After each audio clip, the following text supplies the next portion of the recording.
What's the first thing that comes to your mind when you hear the date 2nd October? 2nd October, isn't it meant for Gandhi Jayanti? Yes, it is meant for Gandhi Jayanti, but there is another person whom we have forgotten, the second Indian Prime Minister, Lal Bahadur Shastri.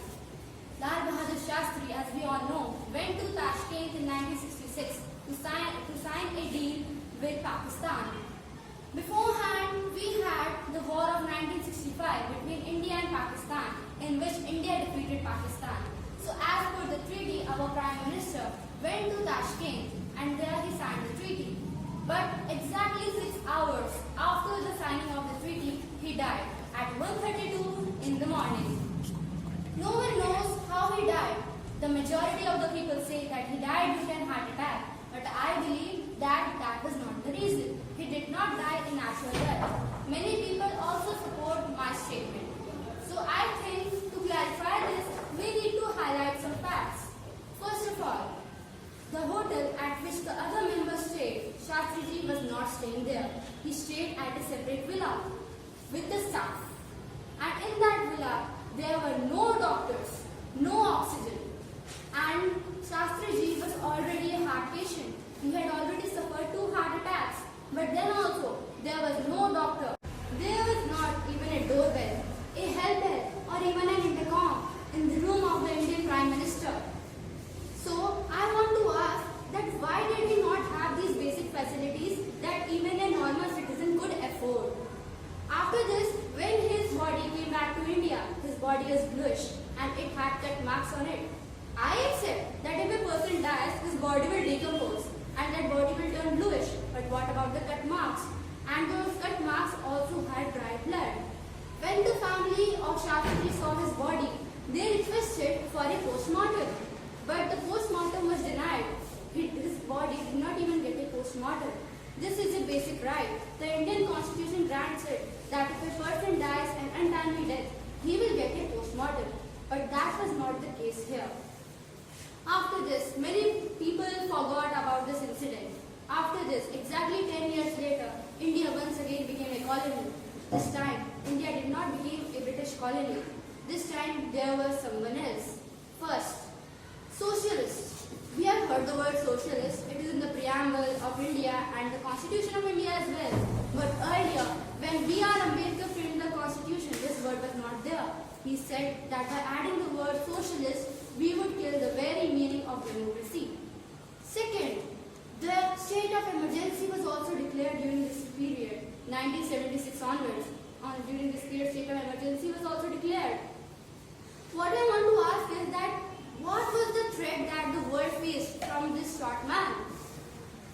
The thing that some people know is that Homi J Bhabha, the father of Indian nuclear science, died exactly 13 days later after the death of Shastri. Who knows whether it's a coincidence, but I think this is not a coincidence. It was all planned. Shastri gave green light to Homi J Bhabha to test nuclear weaponry. And during this time, the Cold War was also going on. And at that time, the prominent figures, the KGB and CIA, they could not, digest that India was developing so rapidly. Shastri was the one who introduced the Green Revolution, the White Revolution in India to make our nation self-reliant. He did so much for our country, for the betterment of our country. After this, what happened?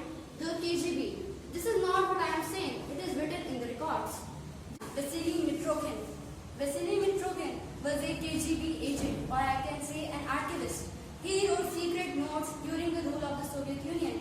And after the fall of the Soviet Union, he rushed to Britain and there he disclosed all his notes. And from that, a book was formed. And that book was The World is Going Our Way. In this book, two chapters deal especially with India. And yet it is mentioned that by the end of the 1960s, the 40% of the MPs in the parliament, a news agency, 12 newspapers were under the control of the KGB. Indians saw, read and learned whatever the other countries taught them. Everything in India was under the hand of the other countries. Now I want to give the example of another author. First of all, there is a book, Conversation with a Crow. in which Robert Crowley, a CIA agent, was interviewed, and in it he accepted that they were behind the death of Lal Bahadur Shastri and also Homi J Bhabha. They said that India was up for sale.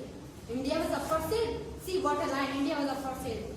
This all happened just because India was vulnerable due to the death of Shastriji. This could never have happened if Shastriji would have been alive. And the only solution I think of this problem is that we should uncover the truth. The truth should be uncovered. All the documents, all the facts should be made public so that even the other nations and also our own country will get to know that what a great man Lal Bahadur Shastri was. The phrase, justice delayed is justice denied, totally suits this situation. I know that a lot of years have passed by, so now the culprits who were involved in the murder, they must have died due to old age, or some of them may die in a few years. So what? Our Prime Minister will not get justice now. The justice is delayed. This means that he is denied justice. Only after the people will get to know the truth behind his death, I think that the soul of our deceased Prime Minister will get free. He will rest in peace.